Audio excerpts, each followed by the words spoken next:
Belum ya? Ya, silakan kita masuk bahasan nomor 11. Ini slide saya sudah tampil dengan baik belum ya? Sudah.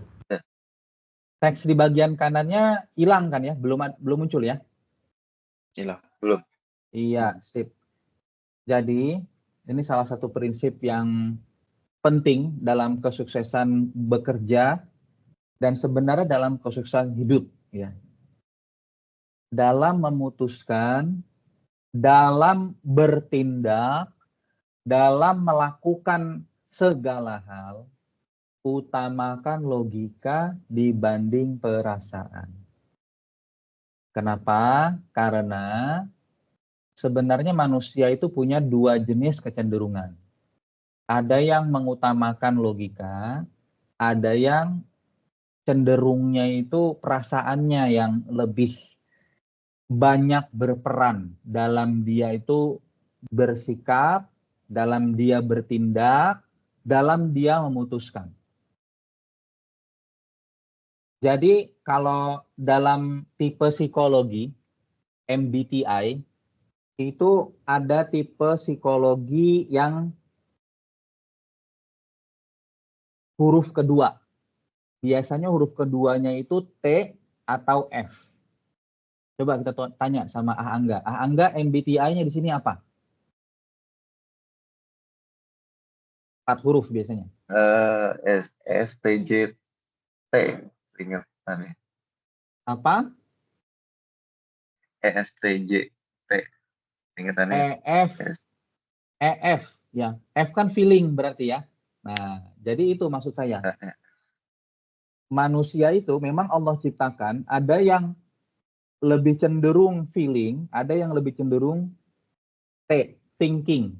Thinking itu artinya logika, ya. Kalau mereka-mereka yang Allah bekali dengan T, apalagi T-nya itu gede ya, proporsinya, itu dia seperti dua kutub ya. Masing-masing huruf dari 4 huruf tadi, itu seperti dua kutub. Jadi apakah introvert atau extrovert? Apakah I atau E? Apakah T atau F? Thinking atau feeling? Itu dia dua kutub yang berbeda. Nah, jadi kalau orang-orang yang Allah bekali dengan T-nya gede, good luck for you. Ya, alhamdulillah. Ya. Nah, ini biasanya secara lebih natural dia akan melaksanakan prinsip ini.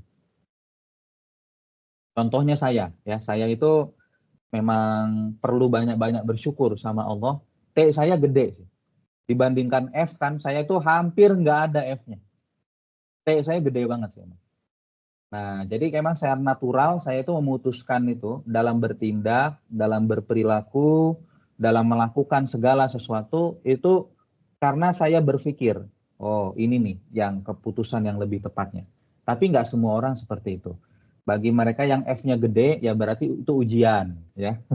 Sebagaimana juga setiap manusia itu Allah kasih ujian-ujian, ya. Termasuk sifat-sifat bawaan itu bisa menjadi ujian juga, ya. Nah, maka dalam hal ini yang namanya logika itu lebih superior jika kita ingin berhasil. Beda kalau ingin mendapatkan kepuasan diri, ya memang F akan lebih berperan, ya mungkin menurut saya, ya.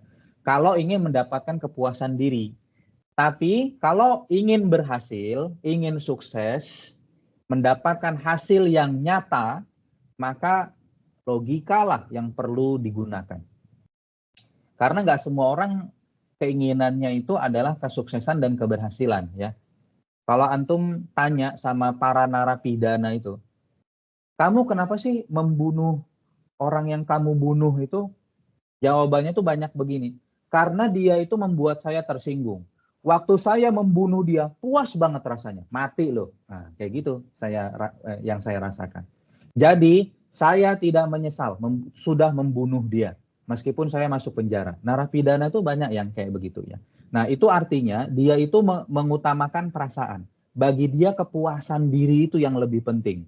Kalau hasil itu bukan prioritas bagi dia. Bodoh amat.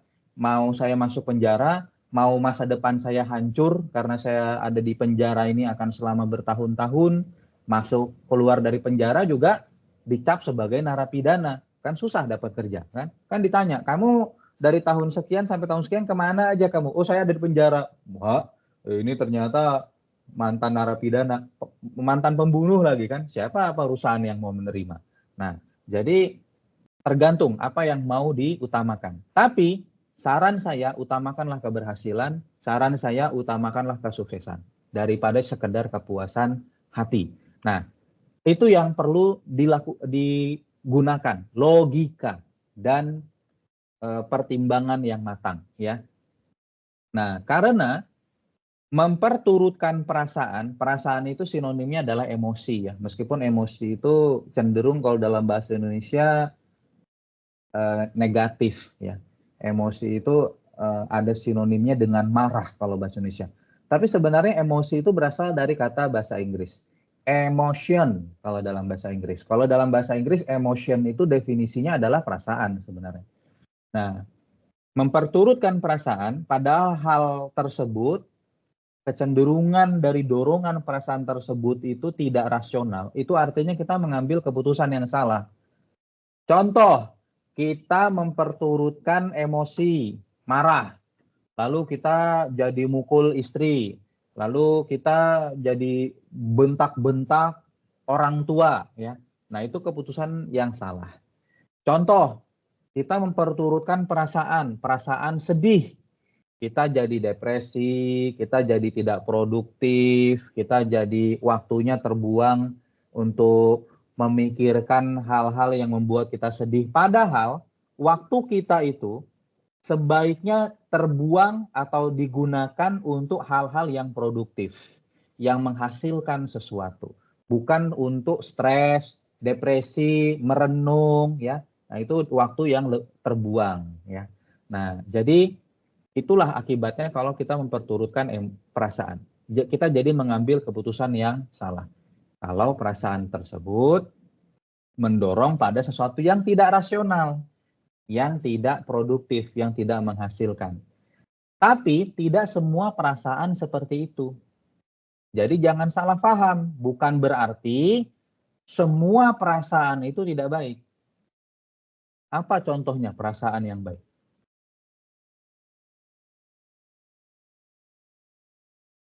Ada yang mau jawab? Gimana? Andi. Contoh perasaan yang baik.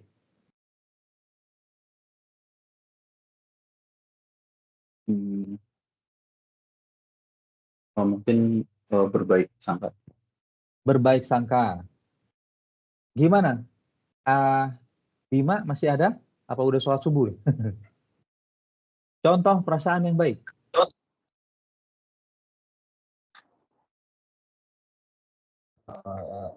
Sampai Apa? berbaik sangka juga Bang sama. Berbaik sangka. Contohnya jangan sama dong. Cari contoh yang lain dong. Perasaan yang baik ya positive thinking. Semangat. Semangat. Positive thinking, betul. Semangat itu perasaan. Baik atau enggak?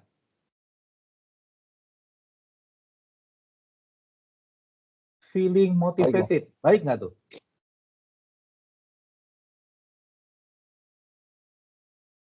Gimana? Bima.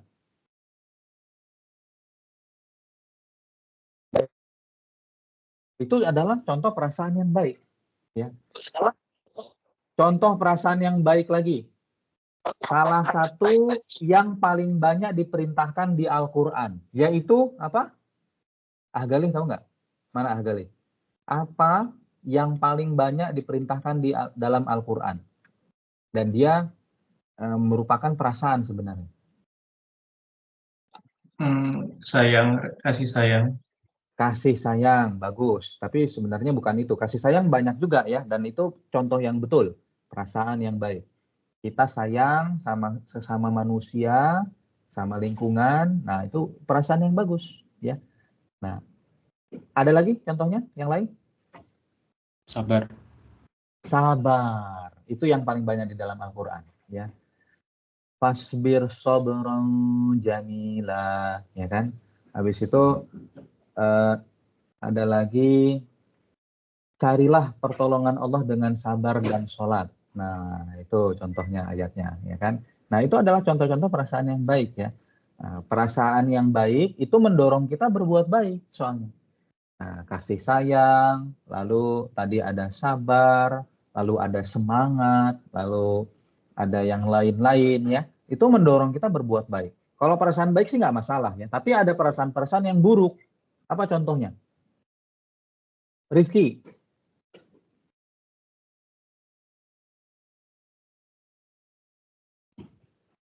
Ya, perasaan buruk. Apa ya? Bingung.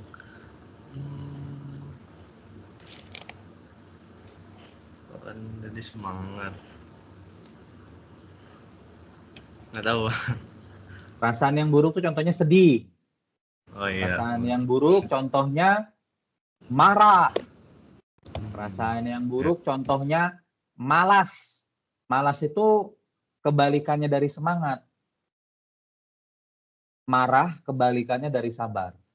Sedih kebalikannya dari bahagia. Maka bahagia itu adalah contoh perasaan yang baik. Nah, jadi tidak semua perasaan itu buruk, ya. Jadi jangan salah paham, ya. Kalau logika itu dia hampir pasti akan membuat kita menuju dan mencapai tujuan kita.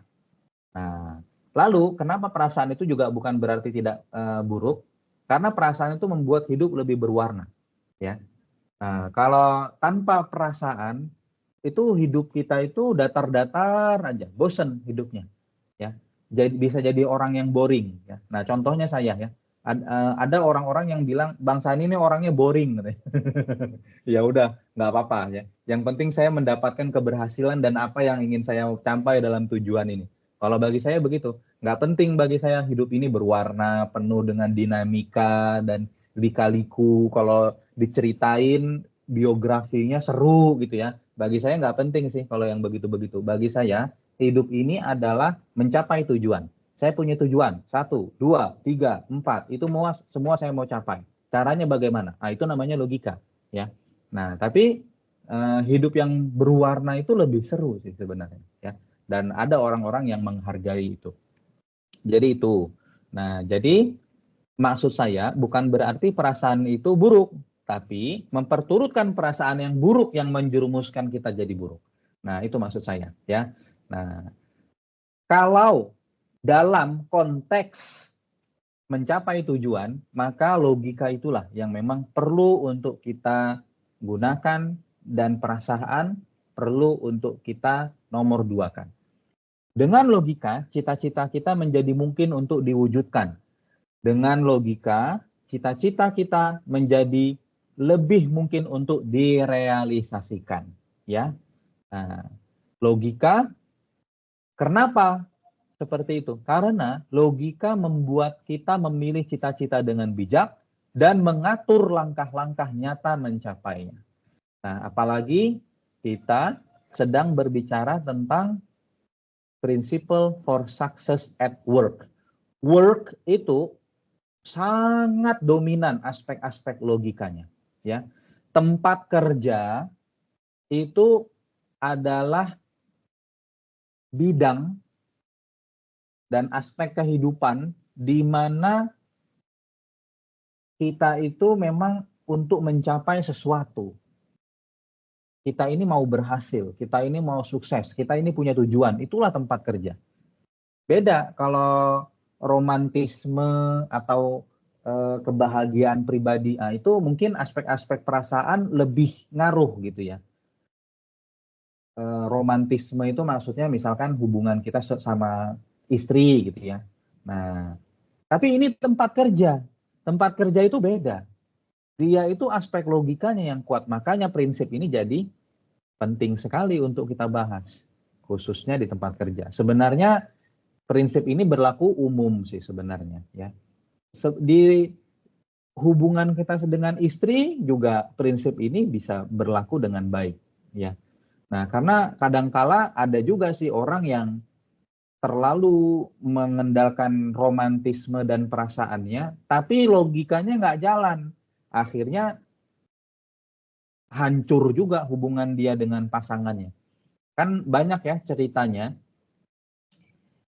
pacar yang karena terlalu sayang sama pacarnya, itu jadi ngejar-ngejar, jadi terlalu cemburu, jadi terlalu overprotective.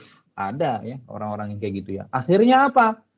Pasangannya itu jadi takut sendiri. Biasanya ceweknya yang menghindar. Apaan sih ini kok abang ini pacar gue terlalu overprotective, terlalu merasa memiliki, dikit-dikit cemburu. Nah itu takut sendiri nanti ceweknya. Nah itu malah jadi hancur hubungannya ya. Jadi sebenarnya di dalam romantisme juga logika itu juga perlu ya. Kita perlu mengenal ini di mana batas-batas saya itu bisa merasa memiliki. Di mana batas-batas di mana saya bisa merasa cemburu. Di mana batas-batasnya. Nah, itu kan logika sebenarnya yang harus bermain di situ. Itulah yang dimaksud dengan logika itu membuat kita mengatur langkah-langkah nyata untuk mencapai tujuan kita. Dan lebih di atas dari itu, yang lebih hikmah dari itu adalah logika membuat kita memilih cita-cita dengan bijak. Nah, logika itu yang membuat kita memilih tujuan-tujuan kita dalam hidup ini dengan lebih baik. Dengan logika kita bisa memilih tujuan hidup yang lebih baik. Contoh, kita ini mau membela Palestina atau membela Israel. Jangan berdasarkan perasaan. Kalau berdasarkan perasaan, orang Islam merasa lebih dekat dengan orang Islam, which is orang-orang di Filistin. Orang Israel, orang Yahudi akan merasa lebih dekat dengan sesama orang Yahudi dan sesama orang Israel. Nah, lalu dengan perasaan tersebut mereka membela si rewel, contohnya begitu, ya kan? Orang Barat yang merasa mereka negara demokrasi akan lebih merasa dekat dengan sesama demokrasi kalau mereka menggunakan perasaan. Tapi harusnya itu yang membuat kita memilih apakah kita membela si rewel atau Filistin itu logika sesungguhnya. Ini siapa nih yang benar? Ini siapa yang salah? Kalau meskipun sesama demokrasi, meskipun sesama Yahudi, tapi kalau salah ya salah, nggak boleh dibela. Sama aja di sisi kita. Meskipun sesama Muslim, meskipun sesama orang Islam, kalau salah ya salah, nggak boleh dibela, sama aja, konsisten. Kita orang yang berakhlak. Siapa yang benar, siapa yang salah itu yang kita bela. Gitu sebenarnya, ya. Nah, jadi dengan begitu kita semua ini bisa konsisten di dunia ini. Nggak terjadi polarisasi, ada yang bela A, ada yang bela B, kan jadinya perang. Jadinya perang. Karena pada pakai perasaan sih. Ya, itulah. Kalau tidak melaksanakan rumus ini, maka hancurlah kehidupan kita. Ya. Nah, termasuk juga sebenarnya dalam memilih agama. Coba saya tanya, apakah oke orang yang beragama Islam karena ikut-ikutan orang tuanya? Apakah oke? Gimana, Ah Lutfi? Ya, oke tapi kurang, Bang. Oke, tapi Jadi dia kurang. sebenarnya, iya, kita membandingkan dengan orang yang sama-sama Islam, tapi yang satu karena orang tuanya aja, yang satu lagi karena banyak motivasi dan semangat, kayak misalkan hidup di akhirat, kehidupannya nyata, terus habis itu perlu banyak beramal, segala macam. Nah, dibandingkan dengan dia sekedar yang penting ikut orang tua, jadi nanti bisa jadi kalau nggak dilihat orang tua dia malah melanggar Islam gitu sih. Ya, yang Lutfi bilang itu betul. Ada betulnya ya dalam aspek itu. Tapi apakah antum tahu berdasarkan Al-Qur'an, berdasarkan Islam itu sendiri, kalau antum beragama Islam karena ikut orang tua, hukumnya haram. Hukumnya dosa. Ya. Nah, ini berdasarkan Islam sendiri ya, antum lihat aja ayatnya di dalam Al-Qur'an. Ya. Saya pernah membahas tentang ayat ini tafsirnya ya. Para ulama mengatakan, ingat lihat nih, perhatikan. Orang yang beragama Islam karena hanya ikut orang tuanya, hanya karena ikut orang tuanya beragama Islam, dia berdosa. Berdasarkan agama Islam sendiri. Nah, jadi agama Islam itu agama yang sebenarnya mengutamakan logika. Berapa banyak di dalam Al-Quran, Allah itu bilang begini, cobalah lihat penciptaan alam semesta.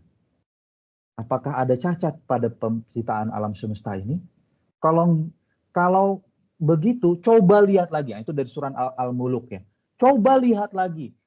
Sampai matamu itu lelah dalam mencari tahu dan mencermati, kamu tidak akan mendapatkan ada yang cacat dalam penciptaan alam semesta ini. Lalu di dalam ayat yang lain, Allah itu menyuruh kita, coba engkau perhatikan penciptaan dirimu sendiri.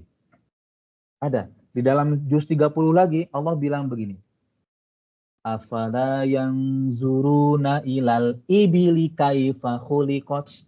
Coba engkau perhatikan bagaimana unta itu diciptakan. Wa ilas sama'u kaifa rufi'at. Coba engkau perhatikan bagaimana langit itu ditinggikan. Wa idzal ardi kaifa apa? Jadi saya lupa. Dan engkau perhatikan bagaimana bumi itu dihamparkan. Nah, itulah dia ya, mohon maaf saya lupa. Engkau perhatikan bagaimana bumi itu dihamparkan. Fadzakir, apalagi? Innama anta mudzakir. Innama anta mudzakir. Maaf saya lupa. Zakir itu artinya ingat. Maka ingatlah, sesungguhnya engkau hanyalah orang yang mengingat. Atau hanyalah orang yang memberi peringatan, ya kan?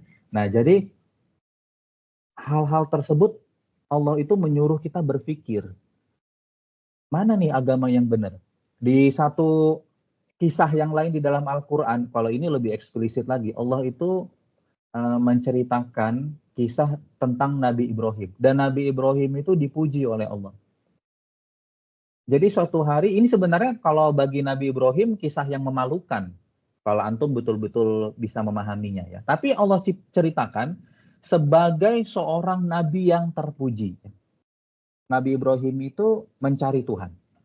Jadi suatu ketika dia melihat matahari, inilah Tuhan. Karena luar biasa, hebat, besar, ya sangat berpengaruh pada bumi ini. Tapi dia berpikir, kok malam hari mataharinya hilang? Nggak mungkin Tuhan. Lalu dia melihat bulan, lalu dia melihat awan, lalu banyak. Sampai pada kesimpulan Nabi Ibrahim itu, ini semua nggak mungkin Tuhan, yang Tuhan itu adalah Allah. Yang maha hidup, selalu ada, selalu berkuasa, selalu maha segalanya. Nah, jadi itu adalah tanda-tanda di mana saya belum cerita tentang ayat-ayat yang lebih eksplisit ya, bahwa kalau kita itu tidak menggunakan logika kita dalam mencari kebenaran, termasuk dalam beragama, maka hukumnya dosa. Nah, itu jadi pertanyaan saya, apakah orang yang beragama Islam hanya karena ikut-ikutan orang tuanya Islamnya tidak sah, alias dia bukan Islam? Gimana, Hijrah? Sah nggak tuh Islamnya? Kalau memang hanya itu saja alasannya, ikut orang tua tanpa ada dasar lainnya, hanya itu saja tidak sah. Ini berarti Hijrah mengikuti pendapat ulama yang minoritas. Ya. Nah, ada ulama berpendapat seperti itu, tapi kalau kata Ustadz Fajri waktu kami bahas ayat ini, itu pendapat yang tidak tepat, ya. Nah, Islamnya tetap sah, berpotensi masuk surga meskipun dia berdosa. Kenapa? Karena satu, ingat Allah itu maha berkehendak, ikhwati fillah. Allah itu maha berkehendak. Jadi ultimately sebenarnya suka-suka Allah. Dan di dalam Al-Quran Allah sendiri yang bilang, terserah kami mau siapa yang kami putuskan mendapatkan petunjuk, siapa yang kami putuskan tidak mendapatkan petunjuk. Itu terserah Allah. Apakah Allah memberikan petunjuk kepada seseorang atau tidak memberikan petunjuk kepada seseorang. Terserah Allah. Nah, itulah karena Allah itu ada aspek-aspek maha berkehendak, ya. Nah, jadi bukan manusia yang menentukan, ya, tapi Allah. Ada orang yang memang ya begitulah Allah putuskan mudah untuk mendapatkan hidayah itu mudah. Orang tuanya jadi Islam, jadi dikenalkan dengan Islam, ya. Ada orang yang lebih sulit untuk mendapatkan hidayah itu. Dia lahir dari orang tua yang bukan muslim. Jadi harus mengenal Islam itu bukan dari orang tuanya. Harus dia belajar sendiri dan sebagainya. Kalau kita kan enak ya, udah diajarin langsung sama orang tua kita dari kecil. Kita nggak minta aja udah diajarin. Nah, lalu orang yang tidak seberuntung kita itu, untuk masuk ke Islam itu berat, bro. Berat. Kan dia mikir, ini kalau gue melenceng nih dari agama orang tua gue pasti dimarahin sama nyak babe gue. Gue pasti diasingkan sama keluarga besar gue. Soalnya tiba-tiba masuk Islam. Padahal keluarga besarnya semuanya Buddha misalkan. Nah, itu berat bagi mereka, ya kan? Tapi pahala mereka lebih besar. Itu bedanya sih ya. Kayak Ustadz Felix Xiao kan begitu. Itu kan sebenarnya bukan Muslim awalnya. Nah, keluarganya bukan Islam tuh, orang Cina sebenarnya tuh Ustadz Felix Xiao itu. Nah, tapi karena memang kegigihan beliau belajar dan betul-betul berani kan ngomong sama orang tuanya, saya sekarang pindah agama, sekarang saya Islam gitu, ya kan, bisa juga seperti itu. Nah, anyway, itu satu, Allah itu maha berkehendak. Yang kedua, mungkin itu karena doa orang tuanya, mungkin karena itu doa dari leluhurnya. Kan banyak orang tua yang berdoa begini, ya Allah, tolonglah kabulkan doa saya agar anak saya anak yang soleh, gitu kan. Banyak orang tua yang doanya begitu. Ada yang bahkan sampai keturunan-keturunannya semua didoain sama dia. Kayak Nabi Ibrahim kan. Ya Allah, saya berdoa kepada Engkau agar keturunanku ini semua termasuk orang-orang yang kayak gitu, ya kan. Nah, jadi kalau antum perhatikan, keturunan Nabi Ibrahim itu adalah keturunan yang spesial. Tidak ada nabi-nabi selain Nabi, bahkan Rasulullah ya. Tidak ada nabi-nabi setelah Nabi Ibrahim itu kecuali dari keturunan Nabi Ibrahim semua. Betul nggak sih? Mulai dari Nabi Ismail, Nabi Ishak, Nabi Yakub, Nabi Yusuf, Nabi Musa, Nabi Zakaria, Nabi Isa, ya kan? Sampai Nabi besar kita Shallallahu Alaihi Wasallam itu dari keturunannya Nabi Ismail, keturunannya Nabi Ibrahim. Coba untuk perhatikan di dalam Al-Quran. Nah, doanya Nabi Ibrahim itu kuat untuk keturunannya. Nah, maka beruntunglah yang menjadi keturunannya Nabi Ibrahim. Beruntunglah yang menjadi keturunan orang tua yang mendoakan anak-anak. Ya Allah, berikanlah aku termasuk anak-anak yang soleh. Nah, jadi mungkin kita beruntungnya karena doa orang tua kita. Kita beragama Islam ini. Nah, tapi kalau orang-orang yang ada di Eropa sana, yang ada di Amerika sana, mungkin mereka tidak berdoa kayak begitu. Jadi keturunan-keturunan mereka juga tidak seberuntung kita untuk mendapatkan hidayah iman dan Islam. Gitu ya. Jadi intinya kalau balik lagi ke sini, dalam memutuskan, dalam bertindak, dalam melakukan segala sesuatu, utamakan logika dibanding perasaan. Nah, idealis itu orang yang penuh dengan semangat, yang punya perasaan semangat, feeling motivated, tapi tidak logis, itu justru akan membuat masalah, bukan membuat progres. Bisa kasih contoh nggak?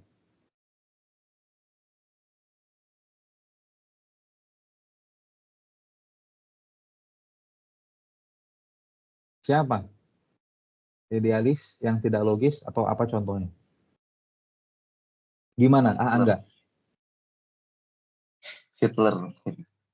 Hitler, ya. Idealis, ya. Dia punya perasaan bahwa ras Arya itu lebih hebat.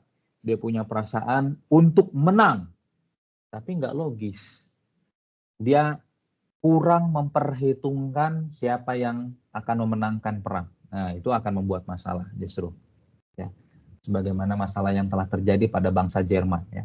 Banyak pasukan-pasukan Jerman yang terbunuh, dan bahkan setelah Perang Dunia Kedua, Jerman itu dibagi kepemilikannya. Jerman Timur miliknya Uni Soviet, Jerman Barat miliknya sekutu orang-orang Barat, ya kan? Dan bahkan kena denda perang lagi, denda perang negara Jerman, ya.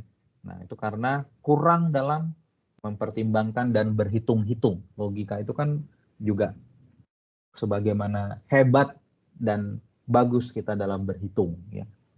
Demikian ya untuk hari ini, mudah-mudahan bermanfaat. Besok-besok kita akan membahas insya Allah turunannya, ya. Bisa dilihat nggak di sini bagaimana ya caranya swap display? Oh, nggak bisa ya, nggak bisa lagi di sini. Berarti ini apa nih? Oh gitu. Oke. Ya. Terima kasih. Assalamualaikum warahmatullahi wabarakatuh. Waalaikumsalam. Jazakallah khair. Sani.